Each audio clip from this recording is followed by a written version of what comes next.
ಇದ್ರೆ ಇಡೀ ದೇಶದಲ್ಲಿ ಎಲ್ಲರಿಗೂ ಗೊತ್ತಿರುವಂಥ ವಿಚಾರ, ಮಾಧ್ಯಮದವ್ರು ನೀವೇ ತೋರಿಸ್ತೀರಿ. ಆದರೆ ಇದೊಂದು ಪೊಲಿಟಿಕಲ್ ಆಗಿ ನಡೀತಾ ಇದೆ. ಕಾನೂನಿಗೆ ಎಲ್ಲರೂ ನಾವು ತಲೆ ಬಾಗ್ತೀವಿ. ಕಾನೂನು ಪ್ರಕಾರ ಏನೇನು ಆಗಬೇಕು ಅದೆಲ್ಲ ಆಗಲಿ, ಇಲ್ಲ ಅಂತ ಹೇಳ್ತಾ ಇಲ್ಲ.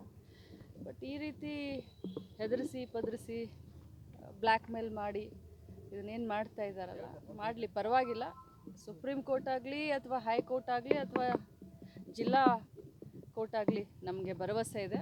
ಅಣ್ಣನವರು ಕ್ಲೀನ್ ಚಿಟ್ ತಗೊಂಡು ಆದಷ್ಟು ಶೀಘ್ರದಲ್ಲಿ ಹೊರಗಡೆ ಬರ್ತಾರೆ. ಇವತ್ತು ಅವರ ಕುಟುಂಬದವ್ರನ್ನ ಭೇಟಿಯಾಗಿ ಧೈರ್ಯ ತುಂಬುವಂಥ ಕೆಲಸ ಮಾಡಿದ್ದೇನೆ. ಈಗ KPCC ಅಧ್ಯಕ್ಷರು ಬರ್ತಾ ಇದ್ದಾರೆ. ಹೇಗೆ ಘಟನೆಯಾಗಿ 10 ದಿನ ಆದರೂ ಕೂಡ ಸಿದ್ದರಾಮಯ್ಯ ಆಗಿರ್ಬೋದು, ನೋಡಿ, ನಮ್ಮ ಪಕ್ಷದ ಎಲ್ಲ ನಾಯಕರು ಮೇಲ್ಗಡೆಯಿಂದ ಹಿಡ್ಕೊಂಡು AICC ಅಧ್ಯಕ್ಷನ ಹಿಡ್ಕೊಂಡು ಕಟ್ಟ ಕಡೆಯ ಕಾಂಗ್ರೆಸ್ ಪಕ್ಷದ ಕಾರ್ಯಕರ್ತ ವಿನಯ್ ಕುಲಕರ್ಣಿ ಅವ್ರ ಜೊತೆ ಇದ್ದಾರೆ. ಖಂಡಿತವಾಗ್ಲೂ ಫೋನ್ ಮುಖಾಂತರ ಎಲ್ಲರೂ ಸಂಪರ್ಕ ಮಾಡಿದ್ದಾರೆ. ನಮ್ಮ ಇನ್ಚಾರ್ಜ್ ಜನರಲ್ ಸೆಕ್ರೆಟರಿ ಆದಂಥವರು ಕೂಡ ಡೆಲ್ಲಿಯಿಂದ ಅವರು ಕೂಡ ಟ್ವೀಟ್ ಮುಖಾಂತರ ಹೇಳಿದ್ದಾರೆ. ಅವರು ಬರ್ತಾರೆ, ಅಧ್ಯಕ್ಷನೂ ಬರ್ತಾರೆ, ಸಿದ್ದರಾಮಯ್ಯ ಸಾಹೇಬರು ಬರ್ತಾರೆ. ನಾವೆಲ್ಲರೂ ಕೂಡ ಕುಲಕರ್ಣಿಯವರ ಕುಟುಂಬದ ಜೊತೆ ಇದ್ದೀವಿ. ಖಂಡಿತ ಇಲ್ಲ, ಸಾಫ್ಟ್ ಇಲ್ಲ.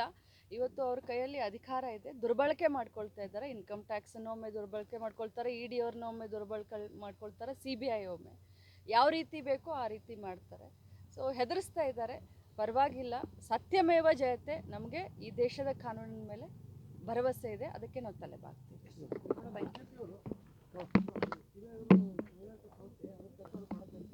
ಯಾವ ರೀತಿ ಮಾಡ್ತಾರೆ? ಇಲೆಕ್ಷನ್ ಬಂದಾಗ ಅಷ್ಟೇ ಮಾಡೋದು.